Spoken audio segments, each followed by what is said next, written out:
Here's the 12,000 BTU fetters cleaned up. It's really hot out today. It's probably in almost the 90s. And this thing is somewhat shiny. The base paint doesn't have much rot or any rust. There's a bit of rust all along the edge. I drilled a drain hole, so it should be fine. And then the back grill has some white stuff on the surface, like on these back grates. I might make a video of this in the distant future once this thing gets installed, which I don't know if it'll be installed this year. It's a Daewoo fan motor and a Rotarex rotary. So, I'll fire it up. I'm going to turn this fan off in hopes I don't... Ow! Now that the freak show has finished, we'll get into testing this thing. Won't even click off.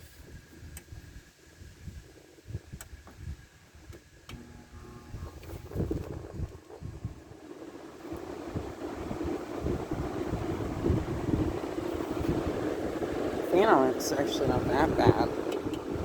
I lost the filter for it, so I'll have to go look for that.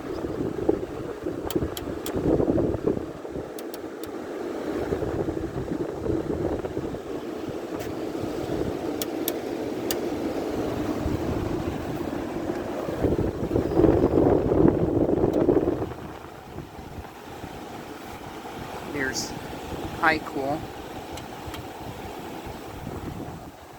Do down the low. Forgot to do a compressor syrup, so I'll have to do that a bit later. It's already cold somehow for a rotary. It's dropping. This does have a full charge. Both of the side panels are broken, so I'm going to take the filter, these flaps out of the frames and put them on my Crossley, hopefully. I really like the control panels on these units, like how they look. I want to find one of the large air temp versions where the grills kind of look like an EQK except they're white.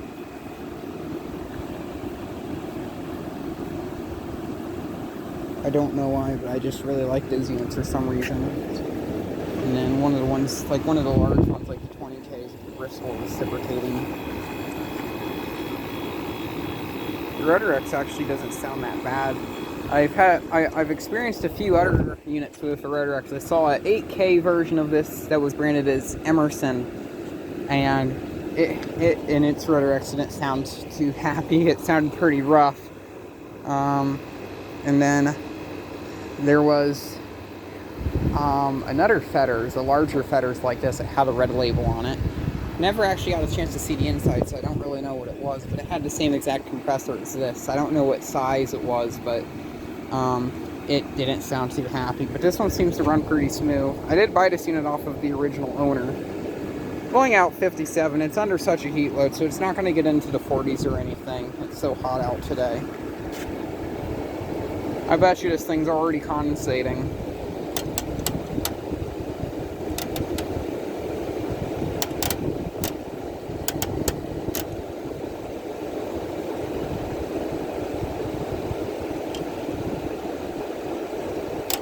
These vents are interesting.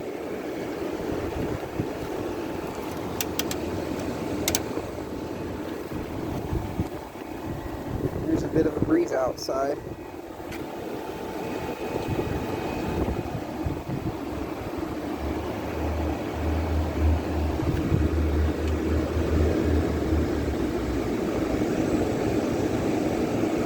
Feels ice cold.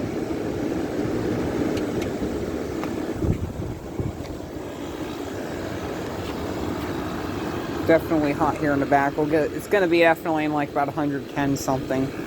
We'll get the thermometer back here and check that out.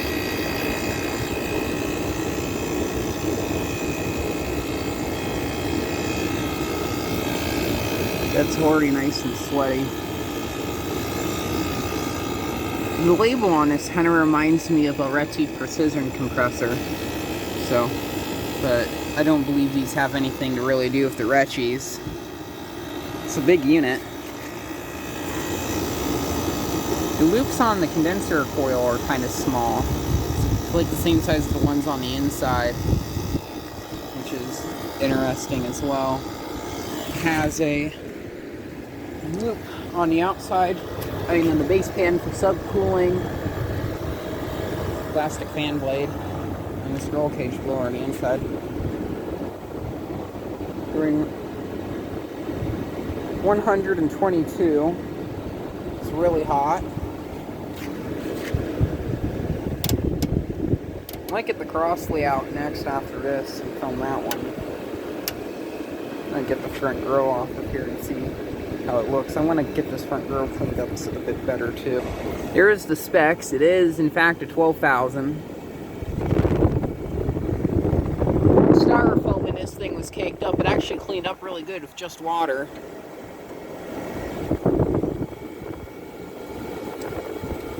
The coil's cold and sweaty. It's a bit warmer on the top still. It's making my hands wet. It's actually doing a really good job. There's still some dust behind here. Got the little vent flap here.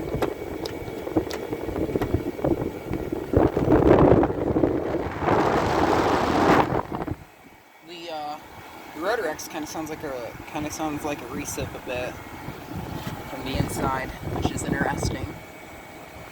A very noisy recip, I would say. That's high pitched.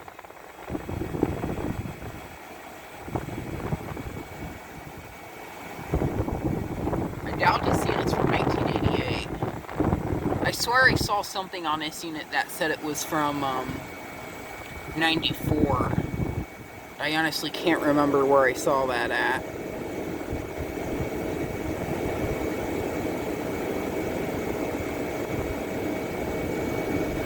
It has an ER of 9.0, so it's not the best. There's Freon in it.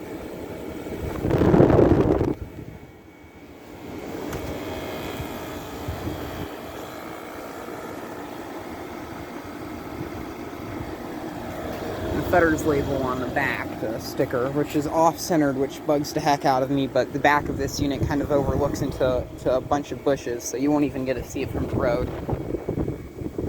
So it's not a big deal. Oh, it's windy out here. It's getting hotter. 132. And this little cotton ball thing has gotten into it.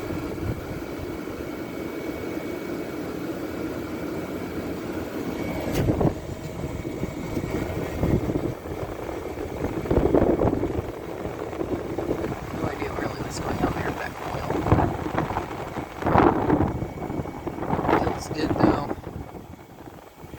Turn it off, I guess.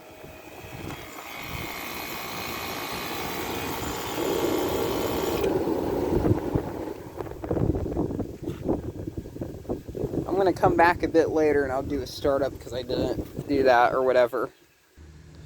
I forgot to take readings on the watt meter. I don't think it will click off because it's so hot.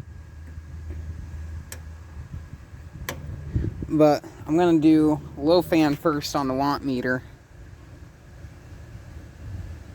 That's volts. There's watts. Here we go.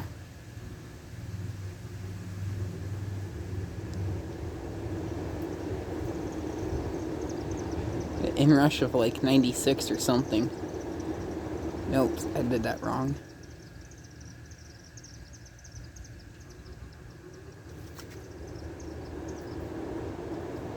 Like 195 or something. These larger fan motors use a bit more.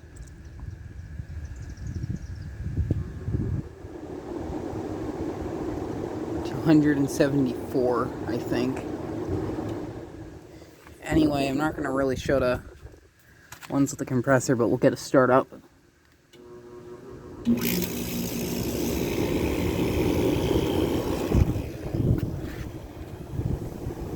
1,685. Oh, it's now falling. It's gonna get a bit lower after we build head pressure. Heat's rising up on the back. 1,330. Do high cool. Oh, yeah, it's overvolting a bit. That probably explains why the plug was a bit melted. 1,330 watts.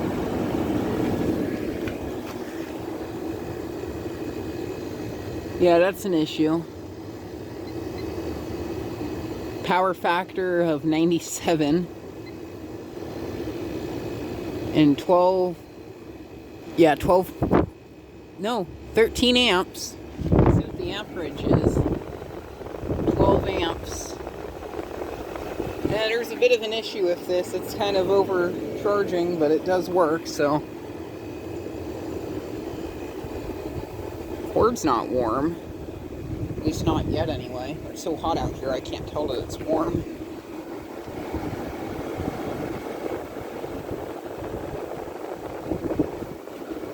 It's windy out here, so if I turn this off, you're not really going to get a good chance to hear the refrigerant flow, but...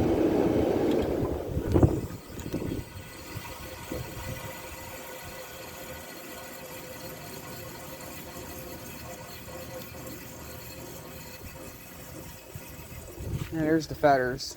Wanted to make sure I get this thing on video before it gets pretty much like sold off or whatever.